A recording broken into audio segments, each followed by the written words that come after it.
टांग अड़ाएगा ना, तो टांग खाली तुम्हारे पास नहीं है, हमारे पास भी है। फिर तुम्हारी नस पर रख देंगे ना तो एकदम से मुंह से ड्रैगन जैसा आग निकलेगा तुम्हारे। ऑपरेशन सिंदूर के बाद से जो बिलावल भुट्टो, ये तो चीन की बात हुई, पाकिस्तान का भी तो सुनिए।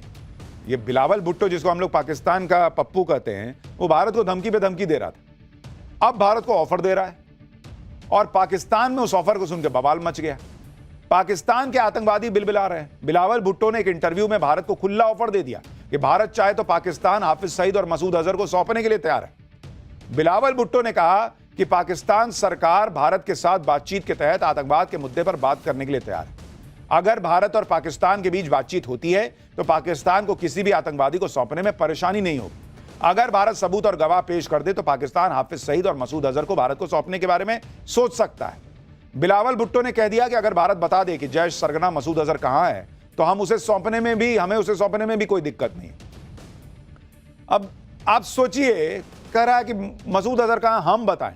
अरे हम क्या बताएंगे जी, तुम ना बताओ। तुम दुनिया को कहते रहे कि ओसामा बिन लादेन हमारे यहां नहीं है, तुम्हारे यहां नहीं निकला। बिलावल भुट्टो के इस बयान से पाकिस्तान में आतंकवादी जमात की सिट्टी पिट्टी गुम हो गई, क्योंकि पाकिस्तान की पॉलिसी तो आतंकवादियों को पालने की है, उनको बचाने की है। वो सोचने लगे आतंकवादी का ऐसा क्या हो गया कि पाकिस्तान हाफिज सईद जैसे आतंकियों को भारत के हवाले करने की सोचने लगा है।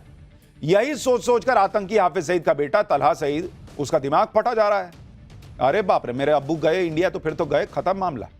तलहा सईद को, जो खुद एक ग्लोबल आतंकी है, वो कह रहा है कि बिलावल भुट्टो ने तो पाकिस्तान की ग्लोबल बेइज्जती करा दी।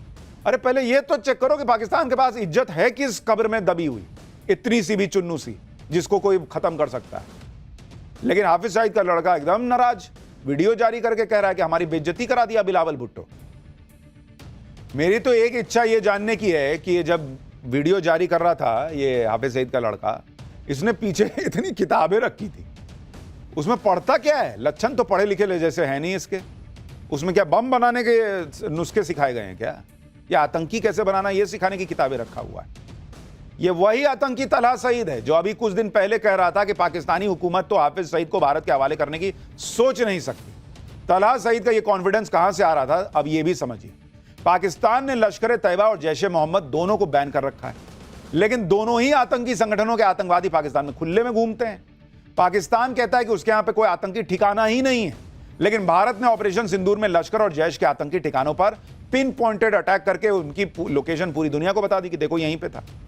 पाकिस्तान में 26/11 मुंबई टेरर अटैक के मास्टरमाइंड हाफिज सईद को 2019 में 33 साल की सजा सुनाई गई, लेकिन उसके बेटे तलहा ने हाल ही में दावा किया कि हाफिज सईद बेहतरीन जिंदगी जी रहा है और शानदार वक्त गुजार रहा है।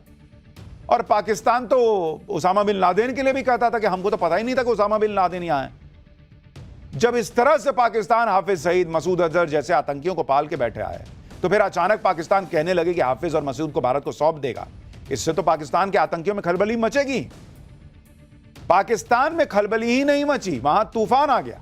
बिलावल भुट्टो की दम भर धुलाई हो रही है। पाकिस्तान को तो अपने आतंकी इतने प्यारे हैं कि उसे हजम ही नहीं हो रहा कि जिन आतंकियों को वो नाज नखरे उठाकर भी सहता है, उन्हें भारत को सौंपने का विचार भी बिलावल के दिमाग में कैसे आ गया भाई? इमरान खान की पार्टी पीटीआई कूद गई मैदान में। वो कह रही है कि बिलावल भुट्टो ने एक बार फिर बता दिया है कि वो बच्चा है। पीटीआई ने सवाल किया है कि आखिर बिलावल भुट्टो भारत को खुश क्यों कर रहे हैं? हाफिज सईद और मसूद अजहर को भारत के हवाले करने का बयान बिलावल ने किसके कहने पर दिया? क्या शहबाज सरकार भी हाफिज सईद और मसूद अजहर को भारत के हवाले करने पर विचार कर रही है क्या? ये इमरान खान की पार्टी तुरंत आई कि तुम नहीं खड़े हो रहे आतंकी के साथ तो हम खड़े हो जाएंगे। वहां तो आतंकी के साथ खड़े होने की मारामारी है भाई। इमरान खान की पार्टी बिलावल भुट्टो को बच्चा बताने लगी, तो हाफिज सईद का आतंकी बेटा तलहा सईद बिलावल की हैसियत पूछ रहा है। पाकिस्तान में मचे इस बवाल के बीच पाकिस्तान के प्रधानमंत्री शहबाज शरीफ की खामोशी बहुत कुछ बता रही है। बिलावल भुट्टो की पार्टी पाकिस्तान पीपल्स पार्टी यानी पीपीपी पाकिस्तान की गठबंधन सरकार में शामिल है। पीपीपी के समर्थन के बगैर शहबाज सरकार सत्ता में रह नहीं सकती। पीपीपी पाकिस्तान के दो प्रांतों सिंध और बलूचिस्तान में सरकार चला रही है। बिलावल के पिता आसिफ अली जरदारी पाकिस्तान के राष्ट्रपति हैं। इतना ही नहीं, भारत के ऑपरेशन सिंदूर के बाद पाकिस्तान की इमेज को ठीक करने की जिम्मेदारी भी बिलावल भुट्टो के पास ही है। बिलावल पाकिस्तान के उन सांसदों के डेलीगेशन को लीड कर रहे हैं जो दुनिया में घूम घूम कर आतंकवाद पर सफाई दे रहे हैं। और वहां जाके वो भाई बोल आया कि हम तो हाफिज सईद को सौंप देंगे। तो वहां आतंकी डर गए कि भाई इसकी तो सरकार में हिस्सेदारी है, इसके बिना सरकार गिर जाएगी, कहीं ऐसा ना हो कि जो पाकिस्तान ईरान का साथ नहीं दिया वहां भूल गया ईरान को, हमको भी भूल जाए और हाफिज सईद को भारत को सौंप दे। पाकिस्तान में हाफिज सईद और मसूद अजहर के खिलाफ बोलने का मतलब है कि अपना काम तमाम कर लेना। लेकिन बिलावल भुट्टो अगर यह बात जानते हुए भी हाफिज सईद और मसूद अजहर पर बोल रहा है तो इसका मतलब यही निकाला जा रहा है कि बिलावल से यह बयान दिलवाया जा रहा है और इसके पीछे पीएम मोदी का डर और ऑपरेशन सिंदूर पार्ट 2 का खौफ भी है, क्योंकि मोदी कह चुके हैं कि पाकिस्तान से जब भी बातचीत होगी आतंकवाद के मुद्दे पे होगी। पाकिस्तान को अगर बात करनी है तो सबसे पहले हाफिज सईद और मसूद अजहर जैसे आतंकियों को भारत को हवाले करो। और मोदी ने दो कह रखा है कि अब भारत के लोगों का खून और सिंधु नदी में पानी एक साथ तो बहेगा नहीं। यही वजह है कि अब पाकिस्तान घुटनों पर है। बिलावल भुट्टो धमकी देने की बजाय ऑफर दे रहा है। कुछ दिन पहले तक कह रहा था कि भारत ने पानी नहीं छोड़ा तो खून की नदियां बहेंगी। अब कह रहा है कि तुम पानी मत छोड़ो, हम हाफिज सईद और मसूद अजहर को तुमको सौंप देते हैं, पुराना हिसाब किताब छोड़ो। पाकिस्तान की पब्लिक को ही नहीं, पाकिस्तान की सरकार और फौज को भी अब समझ आ रहा है कि हाफिज सईद और मसूद अजहर जैसे आतंकवादी फूके हुए कारतूस हो चुके हैं जो अब पाकिस्तान के किसी काम के नहीं है। और हमने आपको पाठशाला में ही बताया था कि पाकिस्तान में अब पहलगाम अटैक के मास्टरमाइंड सैफुल्लाह कसूरी को लश्कर तैयबा में हाफिज सईद की जगह लेने के लिए चुना जा चुका है। हमने आपको हाफिज सईद का वीडियो भी दिखाया था जिसमें वो बहुत बूढ़ा और बीमार दिख रहा था। अब ये बूढ़ा बीमार मरियल सा हाफिज सईद किसके काम का हो सकता है? तो वो सोच रहे हैं कि देख के खत्म करो, हमारे दुनिया में नाम भी हो जाएगा कि हम आतंकी को सौंप दिए भारत को और मोदी का गुस्सा भी थोड़ा कम हो जाएगा।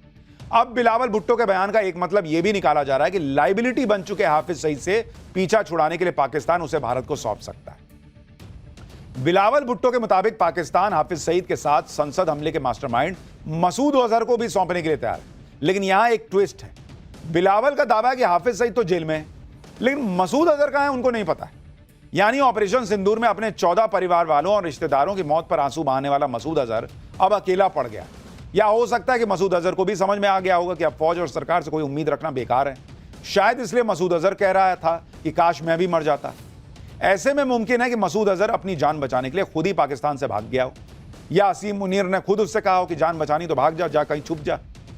आप देखिए कि बिलावल ने भी हिंट दिया है कि मसूद अजहर अफगानिस्तान भाग गया होगा, लेकिन इस दावे से तालिबान भड़क गया। सूत्रों के मुताबिक तालिबान सरकार को लगता है कि आतंकी मसूद अजहर के अफगानिस्तान में छिपे होने की अफवाह फैलाई जा रही है। पाकिस्तान चाहता है कि भारत और अफगानिस्तान के बीच दरार पैदा की जाए। तालिबान सरकार के मुताबिक यह वैसे ही है जैसे उसामा बिन लादेन पाकिस्तान में छिपा था और उसे अमेरिका अफगानिस्तान में ढूंढ रहा था। यानी अभी बिलावल भुट्टो के ऑफर में कई झोल हैं और भारत भी अब किसी झांसे में ना आने वाला। और ऑपरेशन सिंदूर के जरिए भारत ने दिखा दिया है कि आतंकियों का सफाया करने के लिए वो पाकिस्तान के भरोसे नहीं बैठने वाला। भारत को जब लगेगा पाकिस्तान के अंदर घुसकर आतंकियों का सफाया हो जाएगा और पाकिस्तान जैसा देश आतंकी सौंप देगा, खत्म ही हो जाएगा।